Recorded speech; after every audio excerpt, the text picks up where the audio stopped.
नमस्कार, मैं राकेश परमार और आप देख रहे हैं महत्वपूर्ण मुद्दा। महत्वपूर्ण मुद्दे में आज सबसे महत्वपूर्ण विषय अरविंद केजरीवाल का बवाल, मनीष सिसोदिया और सत्येंद्र जैन जेल गमन के बाद, जेल यात्रा के बाद बहुप्रतीक्षित त्याग पत्र के लिए तैयार हो गए। मित्रों, यह बात मैं कल के ही अपने फेसबुक लाइव में आपको बताया था कि मनीष सिसोदिया को निपटाने के लिए अरविंद केजरीवाल कई दिनों से प्लानिंग कर रहे थे। हर मंदिर, मस्जिद, गुरुद्वारा, चर्च और राजनीतिक तीर्थ स्थानों पर अरविंद केजरीवाल ने मन्नतें मांगी थी कि भाई मैंने अपने सभी सेपा सलारों को, वफादारों को, राजनीति में खासम खासों को निपटा दिया है। यह दो लोग संजय सिंह और मनीष सिसोदिया ही निपट नहीं पा रहे हैं। इस वजह से मैं बड़ा परेशान हूं, क्या करूं? कोई मौका दो, कहीं तो कुछ दो, लेकिन कुछ नहीं हो पा रहा था। स्थिति ये थी कि सत्येंद्र जैन कई महीनों से तिहाड़ जेल में मसाज करवा रहे थे, लेकिन त्याग पत्र मानने की औकात में केजरीवाल नहीं थे। आम चर्चा तो यह थी कि केजरीवाल के त्याग पत्र न लेने की मजबूरी यह थी कि सत्येंद्र जैन ने यह कहा था, या उसके परिवार ने, कि मिशन कश्मीर फिल्म के प्रचार के लिए जो आपने यूट्यूब वाला शगुफा दिया था मिशन कश्मीर के निर्माता, निर्देशक और कलाकारों को, उस बात की जानकारी हमें भी है। आपके सरकार और आपके काम का भी प्रचार हम यूट्यूब, फेसबुक और ट्विटर पर कर देंगे। इसी डर से मनीष सिसोदिया ने सत्येंद्र जैन को जेल में सारी सुविधाएं उपलब्ध करवाया और इस्तीफा मांगने की हिम्मत नहीं जुटा पाया। लेकिन कहा जाता है ना कि बिल्ली के भाग से सीका टूटा वाला हाल है, छीका टूटा। मनीष सिसोदिया को कई कोशिशों के बाद भी जब मनीष सिसोदिया निपट गए और तिहाड़ जेल में गए, तो उसे मौका लगा यह कहने के लिए, मिन्नतें चिरौरी करने के लिए कि भाई देखो, 33 मंत्रालय में से 18 तो अकेले मनीष सिसोदिया के पास था और सारे महत्वपूर्ण मंत्रालय था सत्येंद्र जैन के पास। स्वास्थ्य जैसा सबसे महत्वपूर्ण मंत्रालय था। तो भैया ये 70% मंत्रालय तो जेल चले गए मंत्री, तो सरकार कैसे चलेगी? आप अपने सारे उन सबूतों को, जिनको यूट्यूब और सोशल मीडिया पर डालने के लिए कह रहे थे, उन्हें अपने पास ही रखिए। हम वो तमाम सुविधाओं से आपको वंचित नहीं कर रहे हैं। सिर्फ मंत्रिमंडल जाएगी, बात बाकी जो मंत्रिमंडल के रूप में सुविधाएं, मलाई और जो चीजें आप पा रहे थे उससे डबल करके आपको मिलेगा, आपके परिवार को मिलेगा। यह बात की मैं गारंटी देता हूं। कृपया त्यागपत्र दे दीजिए। तब जाकर के सत्येंद्र जैन और मनीष सिसोदिया ने त्यागपत्र देना उचित समझा। सत्येंद्र जैन और मनीष सिसोदिया की राजनीतिक समाधि बन चुकी है।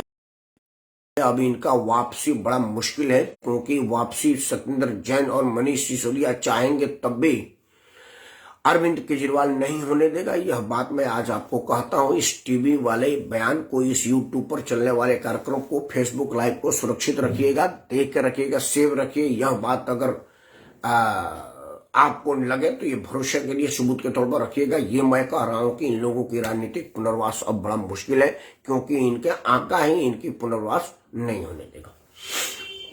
अब सवाल है कि मनीष सिसोदिया ने जो त्याग पत्र में लिखा है, अपने आप को शहीद बताने की जो कोशिश की है, उस पूरे चिट्ठी में एक जगह भी उसने नहीं लिखा है कि मैं शराब मंत्री भी था और मुझ पर शराब घोटाला भी था। 2 पन्ने के अपने चिट्ठी में मनीष सिसोदिया ने सिर्फ शिक्षा, वित्त और कामों की बखान किया और अपने काम में किए गए और अपनी ईमानदारी का ढोंग पीटा। भगत सिंह और चंद्रशेखर आजाद के परंपरा को आगे बढ़ाने का, झंडादार बनने का दिखावा किया, लेकिन एक जगह भी शराब अबकारी का नाम नहीं लिया, उल्लेख नहीं किया, क्योंकि उसको पता है कि घोटाला शराब का हुआ है और अभी जो कन्विक्शन होने वाली है, जिस चीज में बंदी हुआ है मनीष सिसोदिया, वह शराब का मामला है। इसीलिए शराब का मामला ना आया, शराब शब्द का इस्तेमाल नहीं किया। यह समझने वाली बात है। खैर, चिट्ठी तो आदमी लिखता है तो अपना फेस सेविंग करके ही लिखता है। त्यागपत्र राजनीति में ड्रामा और दिखावा होता है, यह बात तो हर आदमी जानता है। मैं इस पर क्या बोलूं और क्यों बोलूं। लेकिन सवाल यह है कि मनीष सिसोदिया ने त्याग पत्र दिया, इसके राजनीतिक निहितार्थ क्या होंगे और इसका लाभ किसको मिलेगा। मैं मित्रों कल के फेसबुक लाइव के कंटिन्यूअस में आज बोल रहा हूं। जैसा कि मैंने कल कहा था, कल मेरा हेडिंग था कि मनीष सिसोदिया की गिरफ्तारी से किसको फायदा। वो मैंने अपने 20-25 मिनट के संबोधन में ये बता दिया था कि यह सिर्फ और सिर्फ मनीष सिसोदिया की गिरफ्तारी अरविंद केजरीवाल को फायदा पहुंचाएगा और उसको सड़क पर संग्राम करने से लाइमलाइट में आने का मौका मिलेगा। आज उसके कंटिन्यूअस में कह रहा हूं कि मनीष सिसोदिया के त्यागपत्र से किसको फायदा होगा। कल जो फायदा आम आदमी पार्टी को हुआ था, आज वो फायदा सिर्फ और सिर्फ अरविंद केजरीवाल का होगा, क्योंकि अरविंद केजरीवाल के टीम में अब और कोई रहा नहीं, क्योंकि बाकी सारे के सारे ठुल्ले अरविंद केजरीवाल का क्या उखाड़ लेंगे, क्या बिगाड़ लेंगे। वो सब लोगों की औकात अरविंद केजरीवाल के सामने हाथ बांध के खड़े रहने की भी नहीं है, वो और क्या कर लेंगे। ठुल्ला शब्द का इस्तेमाल करने के लिए मैं कल की तरह आज भी माफी नहीं मांगूंगा, क्योंकि मैं नहीं समझ पा रहा हूं कि एक IITian आदमी जो भारतीय राजस्व सेवा का अधिकारी भी है, वो कोई हल्के शब्दों का प्रयोग किया होगा। मैं केजरीवाल के मुकाबले में कम क्वालिफाइड हूं। मतलब जैसे कि मेरा संयुक्त यूनियन पब्लिक सर्विस कमीशन ने मेरी बुद्धिमत्ता की जांच नहीं की है, हालांकि डिग्री डिप्लोमा तो मेरे पास केजरीवाल से भी ज्यादा है, लेकिन मैंने कोई कॉम्पिटिटिव परीक्षा पास करके साबित नहीं किया है कि मैं पढ़ा लिखा आदमी हूं। इसलिए मुझे क्या पता कि मैं मैट्रिक फेल हूं कि MBBS हूं, मैं PhD हूं कि PG हूं, KG हूं कि PG हूं, इसका क्या पता। इस बात की तो मेरे पास कोई पुख्ता प्रमाण है नहीं, सर्टिफिकेट तो मैं आपको फेसबुक पर दिखाने से रहा। लेकिन केजरीवाल IRS अफसर है, यह प्रमाणित है, और वो पास है, नौकरी कर रहा था। तो उतना पढ़ा लिखा आदमी अगर ठुल्ला कह रहा है तो कोई सम्मानजनक शब्द ही कहा होगा। इसीलिए मैं उसके लोगों को वही अलग सम्मान दे रहा हूं जो केजरीवाल ने दिल्ली पुलिस के सिपाही को दिया था। अगर ठुल्ला अपमानजनक शब्द है तो ये केजरीवाल को गाली है, और अगर सम्मानजनक शब्द है तो भी केजरीवाल के लिए है। एक बार पुनः कहता हूं कि केजरीवाल के जितने ठुल्ले हैं उन ठुल्लों में किसी की कोई हैसियत नहीं थी कि वो अरविंद केजरीवाल का कुछ उखाड़ सके। जिसको उखाड़ने की थी उन सबको ठिकाने केजरीवाल ने लगा दिया, चाहे वो कुमार विश्वास हो, चाहे वो जोगिंदर यादव हो, चाहे वो शांति भूषण और उनका बेटा हो। प्रशांत भूषण और शांति भूषण दोनों बड़ा मशहूर वकील थे, 1 करोड़ रुपया चंदा दिए थे आम आदमी पार्टी की शुरुआत में सर्वाइवल के लिए।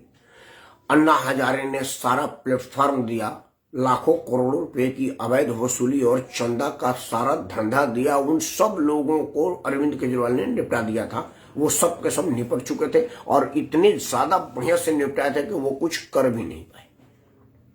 अब एक मनीष सिसोदिया ही रह गया था। अब मनीष सिसोदिया भी निपट गया, तो यह सीधा सीधा यह पार्टी पूर्णतः से अरविंद केजरीवाल के नेतृत्व में है और उसके चंगुल में है। अब कोई कुछ नहीं कर सकता। मनीष की गिरफ्तारी से जो बवाल और सवाल उठाने का मौका आम आदमी पार्टी को मिलेगा, उससे आम आदमी पार्टी को बढ़त मिलेगी, और आम आदमी पार्टी का बढ़त अकेले अरविंद केजरीवाल की बढ़त होगी। अरविंद केजरीवाल के मुकाबले में, अरविंद केजरीवाल के सामने दूर दूर और बहुत दूर तक कोई और आम आदमी पार्टी में नहीं रह जाएगा। यह बात प्रमाणित हो चुका है। अब कुछ बात अरविंद केजरीवाल के ठुल्लों के इस्तीफे पर। एक सवाल का जवाब ना तो सत्येंद्र जैन ने दिया, ना मनीष सिसोदिया ने दिया, ना ही केजरीवाल के ठुल्लों ने कोई प्रेस वार्ता में जो बात कहा उसमें किसी ने कुछ कहा। अरविंद केजरीवाल के करीब करीब छोटे से बड़े सारे ठुल्ले आए और अपने अपने हिसाब से मनीष सिसोदिया और सत्येंद्र जैन के त्याग पत्र को अपने अपने हिसाब से परिभाषित करने, बलिदान के रूप में खुद को पेश करने, उन लोगों को बलिदानी बताने और ईमानदारी का सर्टिफिकेट बांटने का सबने प्रयास किया। लेकिन एक बात वो ये नहीं बता पाए कि भाई आखिर क्यों सत्येंद्र जैन से अब तक इस्तीफा लेने की औकात केजरीवाल की नहीं हुई थी। या दूसरे शब्दों में कहे कि मैं बिल्कुल बकवास कर रहा हूं, बिल्कुल केजरीवाल त्याग पत्र की हैसियत में था, उसने मांगा ही नहीं, या सत्येंद्र जैन ने दिया ही नहीं। क्योंकि जो लोग केजरीवाल और उनके गैंग के लोग जो ये कह रहे हैं कि दिल्ली की जनता की सेवा करने में जो असुविधाएं हो रही थी मंत्रियों को जेल में जाने से, उसके वजह से त्याग पत्र लेना पड़ा, क्योंकि अब उन मंत्रालयों को दूसरों में बांटी जाएगी ताकि दिल्ली के जनता की सेवा हो सके। तो मतलब जो सत्येंद्र जैन के पास मंत्रालय थी, उस मंत्रालय में दिल्ली की जनता के सेवा का कोई चिंता नहीं था, या सत्येंद्र जैन के पास मंत्रालय होने ना होने से कोई फर्क नहीं पड़ता, वो जेल में रहे या बेल में रहे या रसातल में जाए, चूल्हे भाड़ में जाए, काम तो केजरीवाल के इशारे पर ही हो रहा था, केजरीवाल को रिपोर्ट करके ही हो रहा था, केजरीवाल के चाहने और इच्छा से ही हो रहा था। सत्येंद्र जैन डमी कैंडिडेट था, डमी मंत्री था, मंत्री के रूप में बनाया गया था, सिर्फ कमाने के लिए रखा गया था, बाकी सारा काम सत्येंद्र जैन का अरविंद केजरीवाल ही कर रहा था। क्योंकि जब तक वो महीनों से जेल में है और उसको त्याग पत्र की जरूरत नहीं पड़ रही थी और मनीष सिसोदिया को त्याग पत्र की जरूरत 24 घंटे के अंदर पड़ गई, तो क्या जो मैं उम्मीद कर रहा हूं कि मनीष सिसोदिया अरविंद केजरीवाल के नियंत्रण में नहीं था, उस पर भारी पड़ रहा था, और अब चूंकि जेल चला गया है तो वाकई में मंत्रिमंडल डिस्टर्ब हो जाएगी, क्योंकि ये वाकई में मंत्रालय चला रहा था, केजरीवाल का सुन नहीं रहा था। क्या ऐसा बात है या कोई और बात है जो केजरीवाल नहीं बताना चाह रहा है?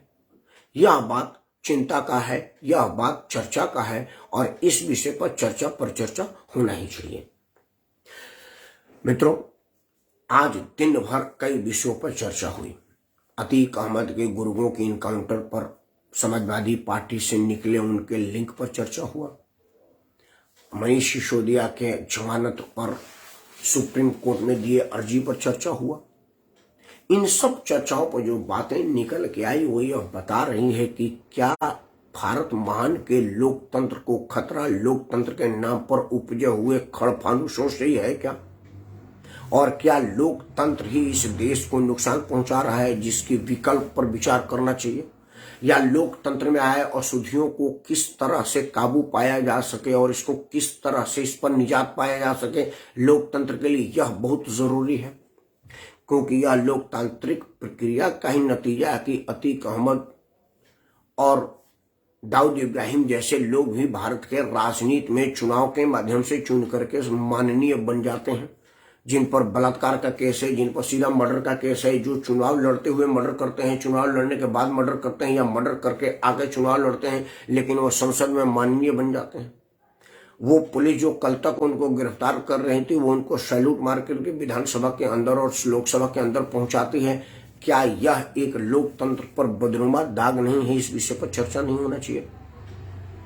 दूसरा, इस देश में क्या इस विषय पर प्रश्न नहीं उठना चाहिए कि दिन भर अरविंद केजरीवाल के गुर्गों ने, गैंग ने, ठुल्लों ने सुप्रीम कोर्ट से जमानत की दिन भर प्रयास किया और चिट्ठी में मनीष सिसोदिया लिखा कि हमको जेल जाने से कोई डर नहीं है। तो जब जेल जाने से तुमको डर ही नहीं है तो सुप्रीम कोर्ट में जमानत के लिए अर्जी क्यों लगा रहे थे? सुप्रीम कोर्ट को फटकार लगाकर तुमको भगाना पड़ा कि ये अर्जी सुनने लायक नहीं है, अगर सुनना ही है तो हाई कोर्ट में जा, जिला कोर्ट में जा, हमारे पास काहे आ रहा है? क्या यह दो भाषी कार्यक्रम, दोगलागिरी का काम राजनीति के लोग कर रहे हैं? क्या इस पर कभी कोई सवाल बवाल होगा कि नहीं होगा? क्या इस विषय पर कभी हमारे देश की महानतम जनता विचार करेगी कि नहीं करेगी? कि भाई एक तरफ तो आप चिट्ठी में लिखते हैं कि हमको जेल से कोई डर नहीं है, हम बड़े निडर लोग हैं, और दूसरे तरफ सुप्रीम कोर्ट में सवेरे सवेरे लाइन में लग गए हैं कि भाई जल्दी से हमको जमानत दीजिए, हमको घुटन हो रही है क्योंकि बाहर दलाली करने का मौका नहीं मिल रहा है, जेल में कहाँ करेंगे, शराब कैसे बेचेंगे, शराब भी माफियाओं को कैसे फायदा पहुंचा? यह बात होगी कि नहीं होगी? दूसरा सबसे बड़ा बात जो आज उनकी चिट्ठी से निकला, मैं तो चाहूंगा कि उपराज्यपाल के बाद जब इस्तीफा के लिए वो चिट्ठी जाएगी तो उपराज्यपाल उस चिट्ठी पर जरूर ध्यान आकर्षित करेंगे और लोगों को भी बताएंगे कि जब मामला शराब घोटाले का था तो शिक्षा का बात चिट्ठी में लिखने की क्या जरूरत है? क्योंकि शिक्षा घोटाला भी बाद में खुलेगा जरूर खुलेगा, क्योंकि अरविंद केजरीवाल शिक्षा का भी सबूत भारत सरकार को और जांच एजेंसियों को देगा। वो इतनी ज्यादा सबूत समय समय पर अपने समय से अंतराल पर देगा कि मनीष सिसोदिया बाहर होना आवे। तो जब शिक्षा का मामला आएगा तब शिक्षा बताना, अभी तो शराब का मामला आया है, शराब की चर्चा क्यों नहीं करता?